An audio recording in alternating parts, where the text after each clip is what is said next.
जय हिंद दोस्तों। चलिए स्टार्ट करते हैं। आज आपका साइंस, आज इंटरमीडिएट का आपका फर्स्ट डे है और आपका प्रकाश जो ऑप्टिक्स है इंटरमीडिएट का पार्ट 2 हम स्टार्ट करने वाले हैं।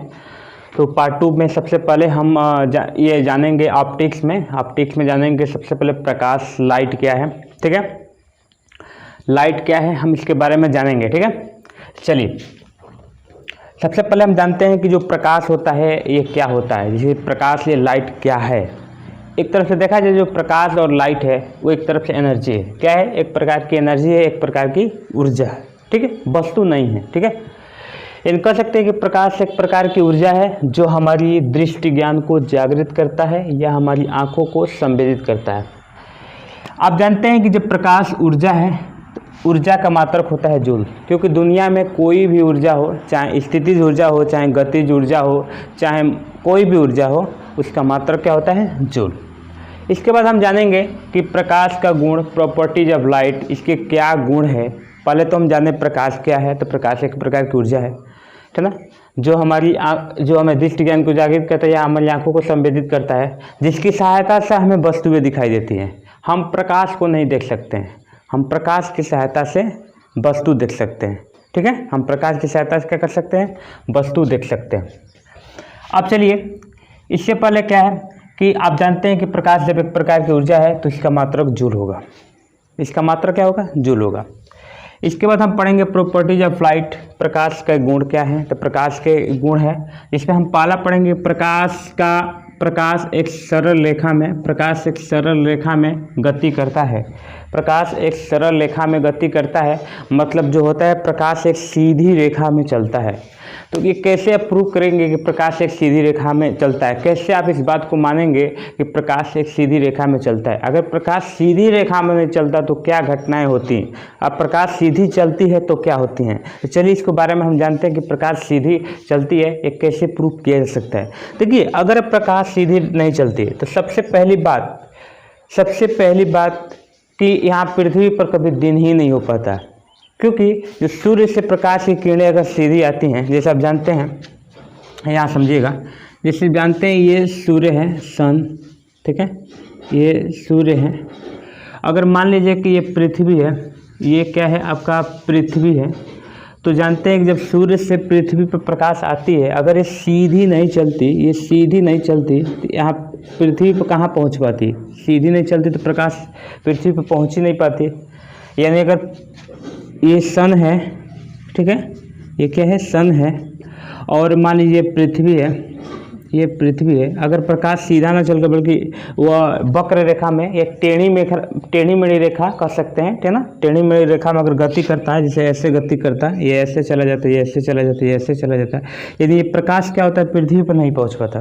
जब पृथ्वी पर प्रकाश नहीं पहुंच पाएगा तो क्या होगा? कभी दिन होगा? नहीं होगा। ठीक है, तो ये पहली इस विधि से प्रूव किया जा सकता है कि प्रकाश एक सीधी रेखा में है। और भी हम उदाहरण लेकर इसे प्रूव कर सकते हैं। चलिए, ये उदाहरण नंबर 1 था। अब उदाहरण नंबर 2 लेकर देख सकते हैं कि प्रकाश एक सीधी रेखा में गति करता है या नहीं। ठीक है, इसको हम देख सकते हैं। चलिए हम देखते हैं दूसरा एग्जाम्पल है।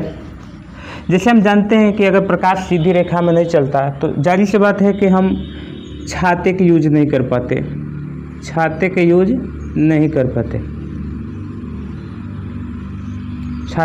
हम नहीं कर पाते। ठीक है,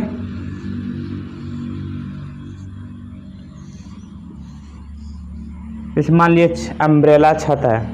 अगर प्रकाश सीधी रेखा नहीं चलता, देखते हैं कि जब धूप पड़ती है तो आप छाते का यूज करते हैं। अगर मान लीजिए प्रकाश सीधी रेखा में नहीं चलता, तो अगर मान लीजिए सीधी रेखा में नहीं चलता तो एक सीधी चलता है, ये प्रकाश सीधी जब चलती है तभी तो इसी की छाया नीचे बनती है, तभी तो इसकी छाया नीचे बनती है, ठीक है ना, शैडो नीचे बनती है। अगर प्रकाश सीधी नहीं चलता तो पता चलता जैसे मान लीजिए अम्ब्रेला है, ये आपका अम्ब्रेला है,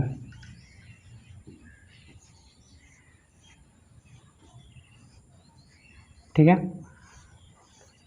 तो प्रकाश अगर मान लीजिए सीधी नहीं चलता तो मान लीजिए प्रकाश ऐसे आता है, ऐसे घूम के, ठीक है ना, टेढ़ी मेढ़ी इधर घूम के आकर, ठीक है ना, इधर घूम कर आता और क्या हो जाता है, छाते के अंदर ही धूप हो जाता है। छाते के अंदर ही क्या हो जाता है, धूप हो जाता है। छाते के अंदर धूप हो जाता है अगर प्रकाश सीधी रेखा में नहीं चलता है। इससे यह स्पष्ट होता है कि प्रकाश एक सीधी रेखा में चलता है, एक सरल रेखा में गति करता है।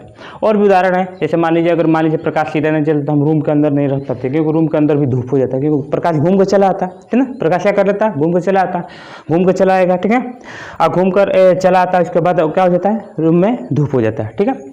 चलिए, तो इस एग्जाम्पल्स को लेकर, इस उदाहरण को लेकर हम ये प्रूव कर सकते हैं कि प्रकाश एक सीधी रेखा में चलता है। दूसरा गुण को हम प्रूव करेंगे, दूसरा गुण को हम जानेंगे। दूसरा गुण क्या है, ठीक है ना, इस बात को हमारे पूरी तरह से समझ गए होंगे आप, ठीक है। अब चलिए दूसरा गुण इसका क्या है,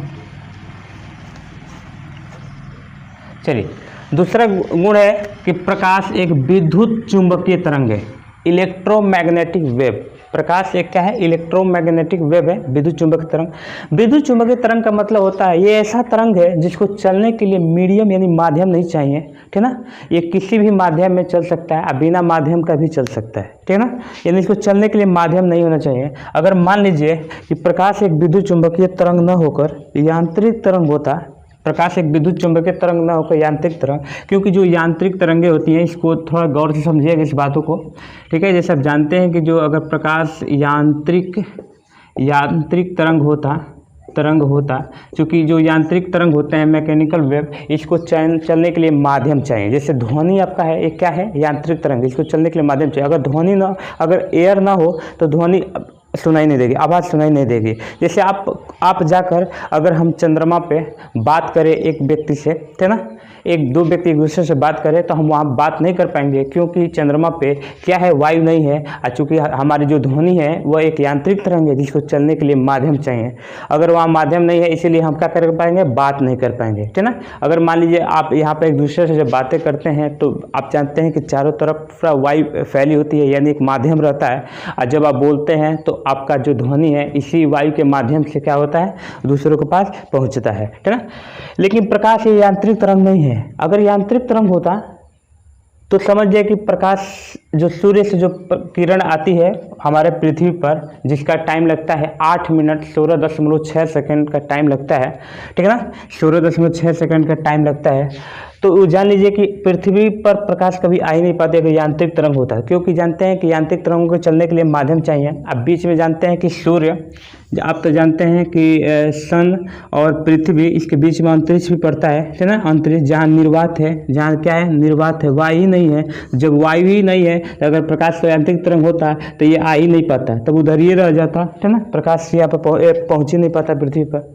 सोचिए प्रकृति की कितनी चालाक है कि जो प्रकाश को विद्युत चुंबकीय तरंग बनाया और जो ध्वनि है उसे यांत्रिक तरंग बनाया, ठीक है।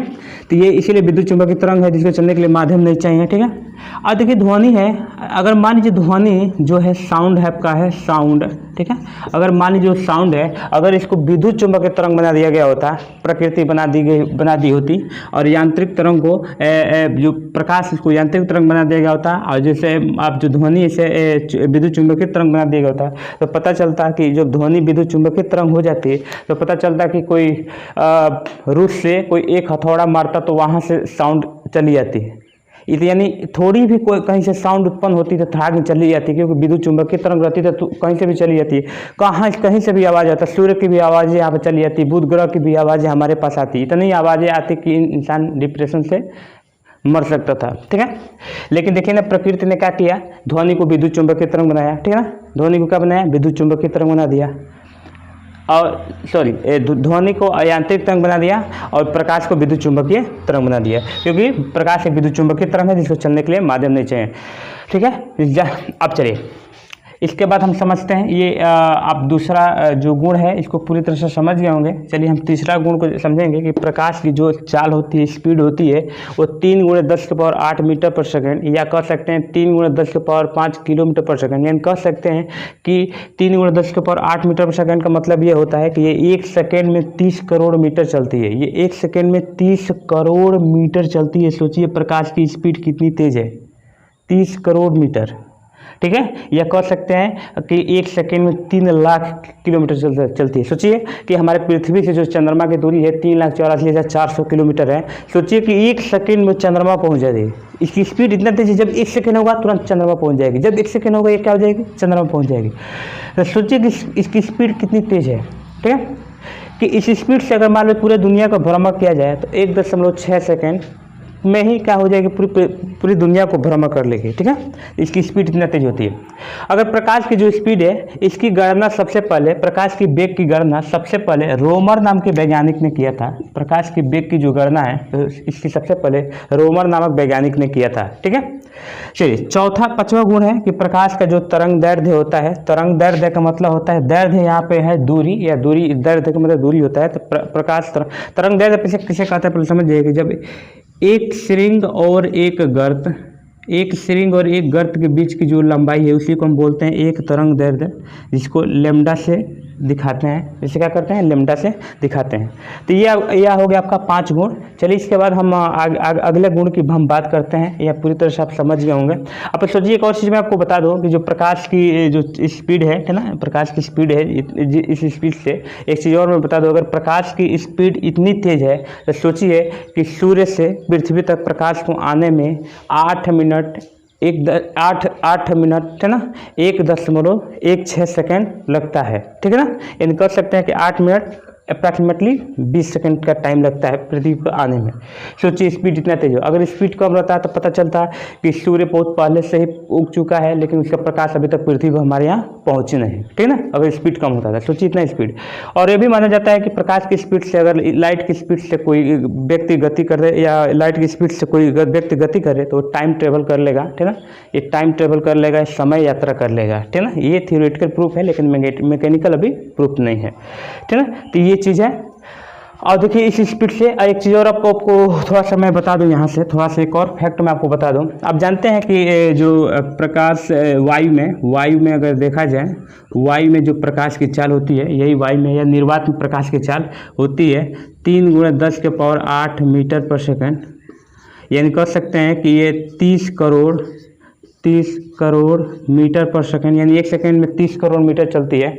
और जो ध्वनि होती है, ध्वनि की जो चाल होती है वो होती है 332 या 330, कभी कभी आपको देखने को मिलता है 332 मीटर पर सेकेंड, है ना। यानी 1 सेकेंड में 332 मीटर चलती है ध्वनि। क्या चलती है वायु में? 1 सेकेंड में 332 मीटर। अब प्रकाश चल जाता है 1 सेकेंड में 30 करोड़ मीटर। तो सोचिए चाल किसका ज़्यादा है?